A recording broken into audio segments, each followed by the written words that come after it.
Excuse me ভাইয়া, আরো 2 বাটি হালিম দিয়ে। বাবুল ভাই 5 নম্বর টেবিল আর 2টা হালিম। কি রে, তোর জ্বর কমছে? না রে। আহা, ঠোঁটগুলো শুকায় গেছে, চোখগুলো হলা, একটু শরবত খেলে ভালো লাগবে। বাবা যাবেন ধানমন্ডি? হ্যাঁ জামু।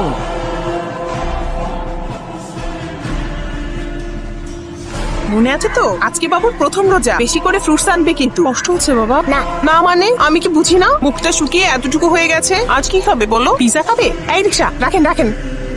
বিফ হালিম একটা, ফিশ কাবাব 4টা। আচ্ছা এখান থেকে লেগ রোস্ট 4টা দিবেন। আচ্ছা মা, না খেয়ে থাকলে কি রোজা হয়? না বাবা, রোজার সময় সংযম করতে হয়, অন্যের কষ্ট বুঝতে হয়, আর মানুষের সাথে ভালো ব্যবহার করতে হয়। আরে এত আস্তে চালালে তো ইফতার রাস্তায় করতে হবে, জোরে চালান। সারাদিন রোজা রাখা রিক্সা চালাইছি তো শরীরে বল পাই না। প্রমিলা, বেগুনিগুলো নিয়ে এসো, ইফতারের সময় তো হয়ে গেল।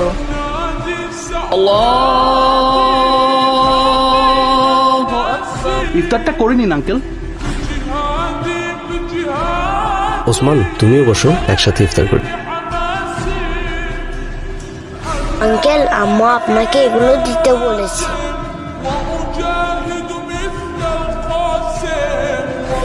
ও কোথায় গেল? ভাইয়া, ইফতারে জ্বরের মধ্যে শরবতটা খান, ভালো লাগে। মামা নেন, একসাথে ইফতার করি, নাইলে মজা আছে। তুমি ইফতার করবে না? আমার না, করবো তো। তাহলে এই না তোমার প্লেট।